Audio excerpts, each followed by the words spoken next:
Akupunktur meningkatkan sistem imun tubuh melawan jamur hitam. Video ini adalah kreasi dari Dr. Lili Joya Atmojo, Dr. Nani Suwarto Joya Atmojo, dan Dr. Lesti Joya Atmojo. Tapi jangan lupa ya, pencet tombol like, subscribe, dan share.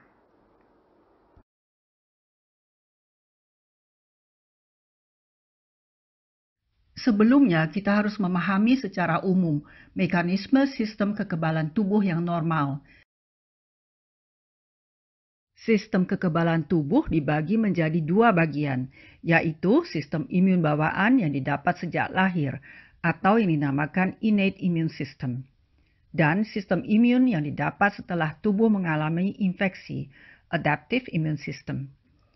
Sistem imun bawaan antara lain terdiri dari kulit, mukosa, granulosit, sel dendritik, makrofag, dan lain-lain, yang dapat merespons dengan cepat tapi tidak spesifik. Sedang sistem imun yang didapat atau sistem imun yang spesifik terdiri dari sel imun atau sel darah putih, terutama limfosit, yang secara spesifik bereaksi terhadap patogen yang masuk ke dalam tubuh. Kedua macam sistem imun alami dan yang didapat ini mempunyai kemampuan untuk melawan jamur hitam, khususnya neutrophil dari sistem imun bawaan dan sel T helper 1 dan sel T helper 17 dari sistem imun yang didapat. Neutrofil yang berfungsi sebagai fagositosis adalah salah satu respons imun alami terkuat untuk melawan jamur hitam. Dari sistem imun yang didapat, tipe sel T helper 1 dapat melawan jamur hitam dengan memproduksi interferon gamma atau sitokin. Interferon gamma mengaktifkan makrofag untuk meningkatkan kemampuan fagositosis.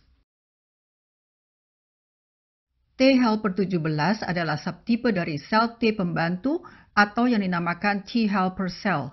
Sel TH17 ini mengsekresi molekul yang dinamakan interleukin 17. Molekul ini memainkan peranan penting dalam memerangi infeksi jamur hitam.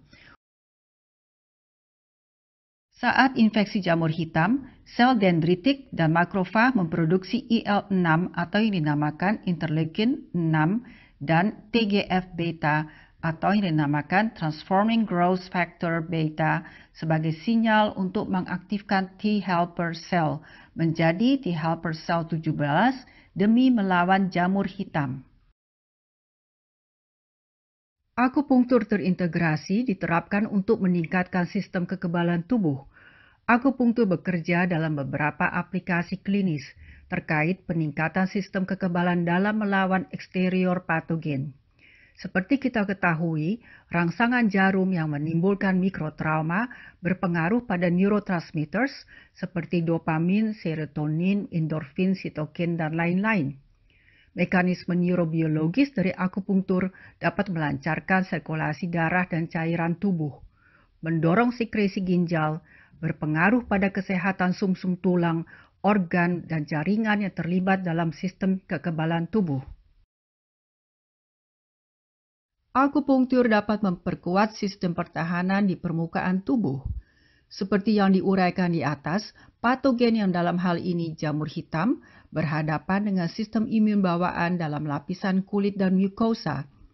Dalam TCM, regio ini dinamakan colispace, di mana sistem imun bawaan beredar di dalamnya dan berfungsi sebagai pertahanan tubuh di bagian luar, dinamakan Wei Qi atau defensive Qi. Titik akupunktur seperti lung 7, kidney 6, dan liver 3, large intestine 4 dapat mengalirkan unsur bawaan di bawah kulit atau yang dinamakan colispace dan memperkuat sistem pertahanan epitelial. Akupunktur dapat memperkuat sistem kekebalan bawaan dan yang didapat. Patogen yang masuk ke dalam tubuh kita akan berhadapan dengan unsur-unsur bawaan yang diproduksi oleh ginjal. Di dalam medis barat kita kenal bahwa ginjal memproduksi kloto, BMP7, Bone Morphogenetic Protein 7, renin, dan EPO, erythropoiesis. Ini berpengaruh pada kesehatan sumsum tulang. Dalam medis timur, kita namakan esensi ginjal yang sangat erat hubungan dengan penguatan sistem imun bawaan. Sedang sistem imun yang dapat merespons patogen secara spesifik, dengan antara lain mempengaruhi thymus untuk memproduksi sel T yang kemudian menjadi TH17. Komposisi titik akupunktur di bawah ini dapat mempengaruhi sistem imun bawaan, seperti UB23, su ginjal, GB39, titik sumsum tulang, serta GV4 dan CV4 yang dalam pengalaman klinis dapat meningkatkan sekresi ginjal. Sementara untuk mempengaruhi sirkulasi thymus, organ kekebalan tubuh yang penting dalam melakukan diferensiasi sel T dapat menggunakan titik kidney 27 dan UB11. Akupunktur juga dapat mendorong energi dasar manusia dalam melawan patogen. Dalam medis barat, kita mengenal primitive strake dan primitive node yang membentuk lapisan germinal dan merupakan jalur persinyalan atau lapang magnetik. Ini adalah awal dari pembentukan ektoderm, mesoderm, dan endoderm, basis dari pembentukan otak, sumsum tulang, jaringan pembuluh darah, getah bening, skeletal, dan organ. Dalam medis timur, unsur embrionik merupakan sumbu elektrik yang dinamakan Taiji pole, juga merupakan lapang elektrik yang membentuk elektrik properti atau meridian seperti 8 ekstra meridian, 12 meridian yang membawa energi dasar manusia, Yuan Source Qi. Membentuk otak, sumsum ginjal, jantung, jaringan, dan organ lainnya. Indikasi terapi Taiji ialah pasca COVID, pasca vaksin, pasien hemo, kanker, dan TBC, penyakit penyerta yang menimbulkan sistem kekebalan tubuh rendah, fatigue, ditandai dengan refleks atau nyeri tekan di liver 13, spleen 15, dan kidney 16. Untuk ini digunakan strategi akupunktur Taiji dengan titik akupunktur spleen 6, titik antara PC3 dan PC7, GB35, dan TH8. Jarum ditusukkan subkutan. Hasil yang dapat dipantau segera adalah fatigue berkurang, pasien menjadi lebih tenang, sakit-sakit di seluruh tubuh berkurang, nyeri tekan di daerah liver 13, spleen 15, dan kidney 16 hilang. Teknik akupunktur terintegrasi. Jarum ditusukkan tidak terlalu dalam, melalui neurotransmitter, mempengaruhi area lokal dan target jarak jauh. Dalam waktu beberapa detik atau beberapa menit, perubahan subjektif atau objektif dapat dipantau. Perubahan subjektif mencakup rasa sakit, baal, nyeri tekan. Perubahan objektif antara lain keterbatasan gerak, profil lidah, dan USG. Yang kita lihat dalam USG adalah perubahan yang tampak pada akumulasi cairan di submucosa, perivaskular, superviscera, dan intraviscera, seperti cairan yang menutup medula ginjal dan lain-lain. Beberapa detik atau menit sesudah akupunktur, cairan menipis.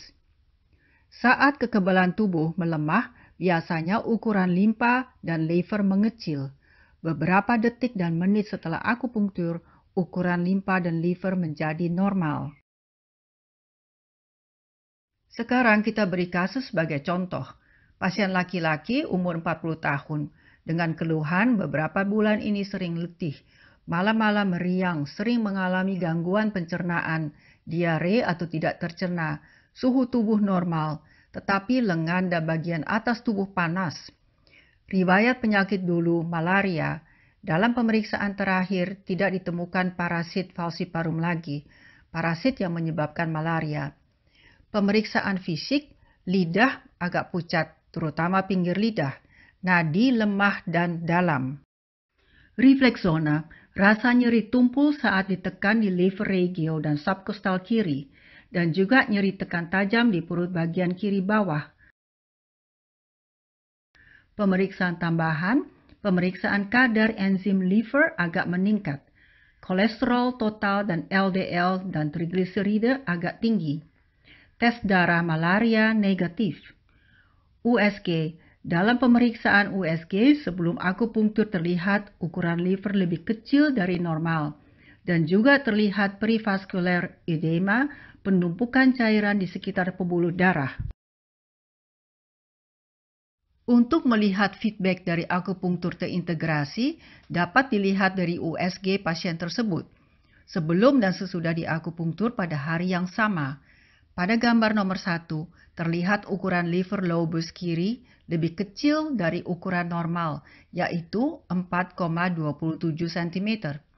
Setelah akupunktur pada gambar kedua, terlihat ukuran liver lobus kiri membesar dengan ukuran 5,79 cm.